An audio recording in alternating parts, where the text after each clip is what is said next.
Kasihan di mata-mata docian anaknya Tuhan Yesus Kristus Tuhan baik. Amin. Selamat pagi dan selamat bertemu kembali melalui firman Tuhan yang boleh menyapa kita pada hari Rabu tanggal 29 Maret 2023. Adapun firman Tuhan tertulis dari Andung atau Ratapan pasal 5 ayat 19. Demikian bunyi firman Tuhan buat kita. Alayang goho ali Jehovah marhabang sarudis salinulingna abang samibe koddo marsudut sudut. Engkau ya Tuhan bertahta selama-lamanya, tahtamu tetap dari masa ke masa. Demikian bunyi firman Tuhan buat kita. Saudara-saudari, Bapak Ibu jemaat yang dikasihi oleh Tuhan Yesus Kristus, seperti apa yang disampaikan dalam Ratapan 5 ayat 19 ini, mengingatkan umat itu dan kita semua tentang kekuasaan dan kekuatan Allah yang tidak dibatasi oleh apapun dan oleh siapapun.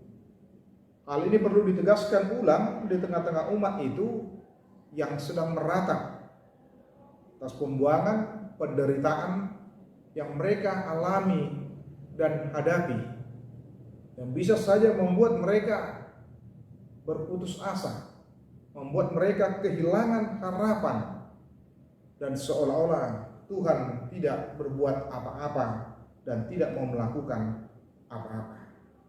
Karena itu disampaikan, engkau ya Tuhan bertahta selama-lamanya, tahtamu tetap dari masa ke masa. Itu menunjukkan kekuatan dan kekuasaan Tuhan itu berlaku abadi dan sepanjang masa. Oleh karena itu, bagaimana kita di tengah-tengah kehidupan kita boleh meyakini, boleh mempercayai tentang kekuatan dan kekuasaan daripada Tuhan itu, yang tidak dibatasi oleh ruang, yang tidak dibatasi oleh tempat, yang tidak dibatasi oleh waktu. Hanya Tuhanlah yang bertahta selama-lamanya, yang tidak ada batasannya, yang tidak ada limitnya. Karena itu bagaimana kita dalam kehidupan kita boleh mempercayai Allah itu di tengah-tengah kehidupan kita. Bukan mempercayai kekuatan, kepintaran dari manusia itu, kemampuan manusia itu yang ada batasannya dan ada limitnya, yang tidak berlaku kekal atau abadi, tetapi hanya Tuhan saja yang berlaku kekal dan abadi. Nah, ini yang bisa kita lihat dalam nats ini, mengingatkan kita di tengah-tengah kehidupan kita, benarlah ini sebuah pengakuan yang jujur tentang Allah itu, Allah yang betul-betul bertahta, Allah yang betul-betul berkuasa, Allah yang betul-betul berdaulat di tengah-tengah muka bumi ini.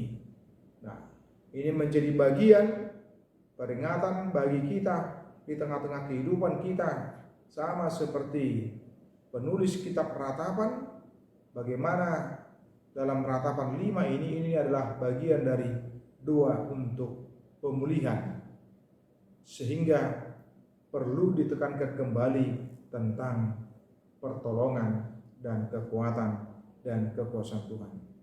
Kalau kita bisa membaca di ayat-ayat yang sebelumnya, bagaimana bangsa itu mereka seperti yang dilupakan, mereka terhina. Seperti ayat 1 dan ayat 2, 3 mereka akan mengalami kehilangan, ayat 5 mereka mengalami kelelahan, dan sebagainya dan sebagainya.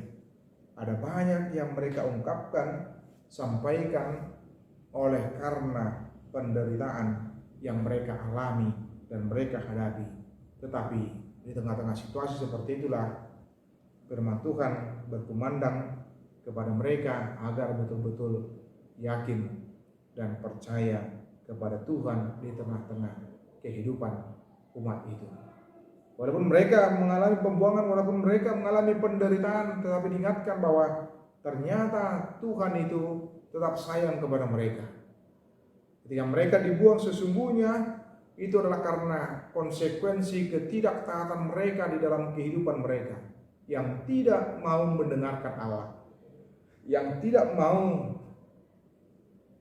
dengan baik menyimak apa yang disampaikan oleh Tuhan di dalam kehidupan mereka.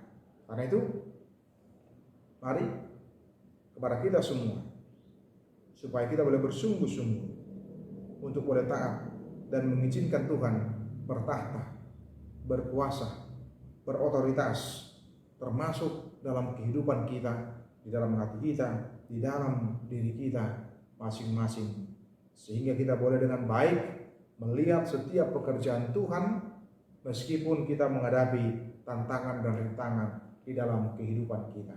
Tuhan memberkati kita semua. Amin. Kasih karunia dari Tuhan Yesus Kristus, serta kasih setia Allah Bapa, dan persekutuan Roh Kudus memberkati dan menyertai kamu sekalian hari ini, esok, dan sampai selama-lamanya. Amin.